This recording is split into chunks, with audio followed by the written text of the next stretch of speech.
คือพามาดูการปิกนิกแบบทำทรงที่เซ็นทรัลพาร์ค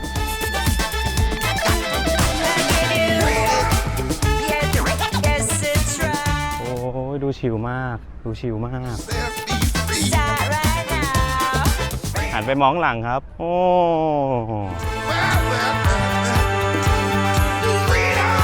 และขอต้อนรับเข้าสู่ดินแดนแห่งน้องหมา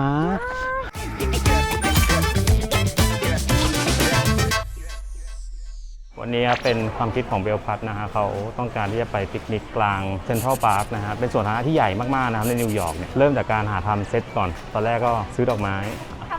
ทำทรงอีกแล้วครับท่านลงทุนมากเพื่อไปถ่ายรูปแค่นั้นเลยมันธรรมดาอะไรวะมินิมอล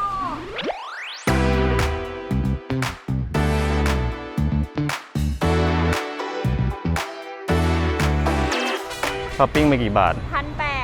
เฮ้ยจริงปะเนี่ยจริงดีชอบเพื่อนี่คือเบลคนเดียวเหรอไม่เดี๋ยวหันกันคนนี้อ๋อใช่เปล่าแต่ยังไม่ได้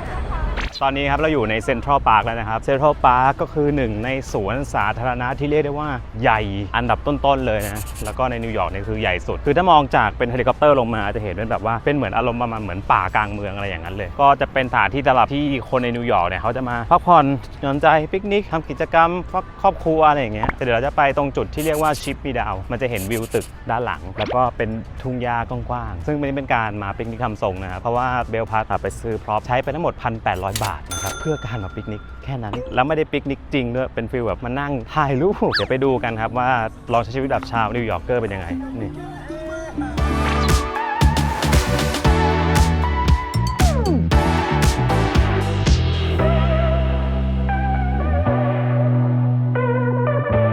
โอเคถึงแล้วนะฮะคือจะบอกว่าที่นี่มันใหญ่มากใหญ่แบบโอ้โหโคตรใหญ่เดี๋ยวผมให้ดูในแมปนะครับนี่ครับปุ๊บนี่คือเกาะแมนฮัตตันนะครับและสิ่งที่ทุกคนเห็นก็คือเซ็นทรัลพาร์คเนี่ยเป็นสวนที่แบบใหญ่มากแล้วเขาก็ยังคงความเป็นธรรมชาติแล้วก็สีเขียวไว้ให้กับประชาชนของเขานะครับผมเคยมาในช่วงที่แบบช่วงก่อนฤดูหนาวเป็นใบไม้ร่วงตอนนั้นเนี่ยก็มีลานสเก็ตด้วยมีเล่นไอซ์สเก็ตด้วยตอนนี้ถึงจุดไฮไลท์และนี่คือจุดที่เข้าปิกนิกกันในสวนสาธารณะเนี่ยก็จะมีแบบสรรพสัตว์น้อยๆนะไม่ว่าจะเป็นแบบนกข้าวแมวกระรอกเนาะแต่นี่คนน้อยนะตอนคราวที่แล้วมาเต็มทั้งลานเลยอะโอ้ยดูชิลมากดูชิลมากเดี๋ยวเราจะต้อง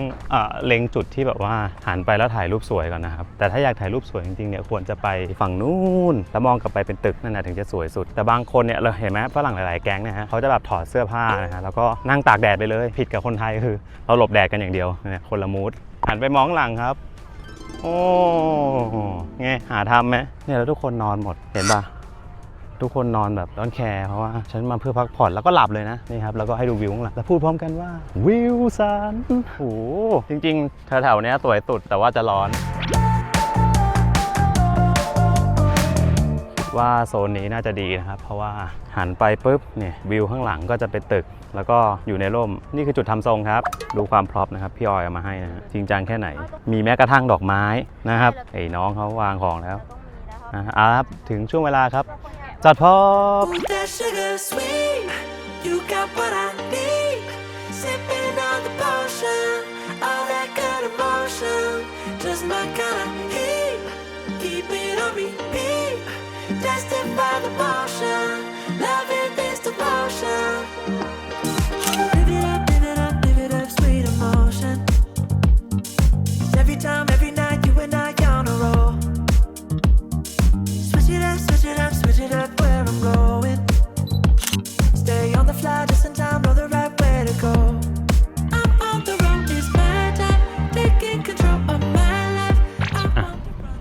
กินปะเก่งมากเจ้าวัวนี่ครับการปิกนิกทำทรงเราก็นั่งกินผลไม้หง่อยๆไปตรงนี้เขาจะมีคนไร้บ้านเป็นคนไร้บ้านที่ดูชิลมากเพราะว่าเขานั่งท่ามกลางธรรมชาติแล้วเขาก็นอนแล้วก็นั่งดูพระอาทิตย์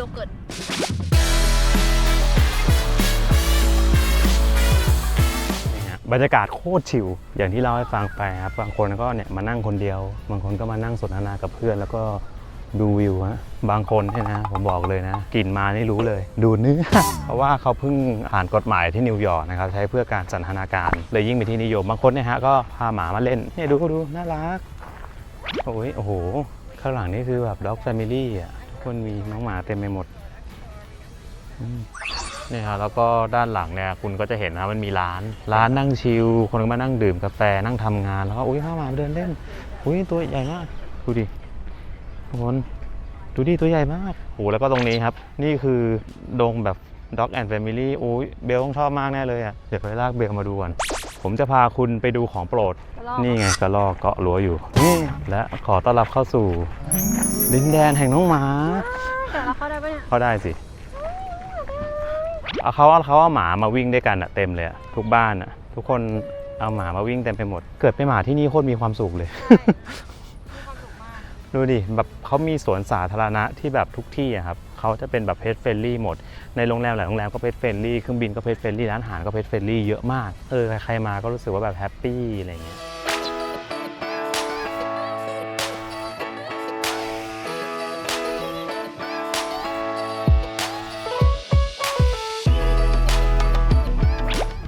มาเป็นแก๊งเจ้าของคุยโทรศัพท์อยู่น่ารักแล้วเขาก็ตามเจ้าของไปเนาะสั่งแล้วก็มาน่ารักมีอย่างนี้ในบ้านเราสักที่หนึ่งอากาศดีๆจะเยี่ยมมากเลยนะฮะ EP นี้ก็คือพามาดูการปิกนิกแบบทำทรงที่เซ็นทรัลพาร์คกลางนิวยอร์กก็อยากให้รู้นะครับว่าการที่มันมีสถานที่สาธารณะที่ซัพพอร์ตแบบมีการปรับปรุงดูแลตลอดเวลาแล้วมันออกมายอดเยี่ยมอย่างเงี้ยมันก็ทำให้ประชาชนในประเทศเขาได้พักผ่อนจริงๆอันนี้เป็นสิ่งที่ผมชอบมากนะที่เนี่ยงั้นลาไปก่อนดีกว่าสวัสดีครับอย่าลืมกดไลค์กดแชร์Subscribeด้วยช่วงแถมนะครับฝนจะตกแล้วแต่นี่ครับแก๊งโยคะผมบอกเลยนี่คือนิวยอร์กเกอร์แหล่งโน้ตแอคทิวิตี้นัดรวมกันมา 10-20 คนนะครับตั้งแต่ทั้งวัยรุ่นเล็กรุ่นใหญ่มาหมดเสร็จปุ๊บกางเสื่อโยคะกางเสร็จปุ๊บนั่นแหละครับคุณผู้ชมโยคะกันเป็นหมู่คณะท่ามกลางตึกเซ็นทรัลพาร์คอย่างนี้นี่เอง I love New York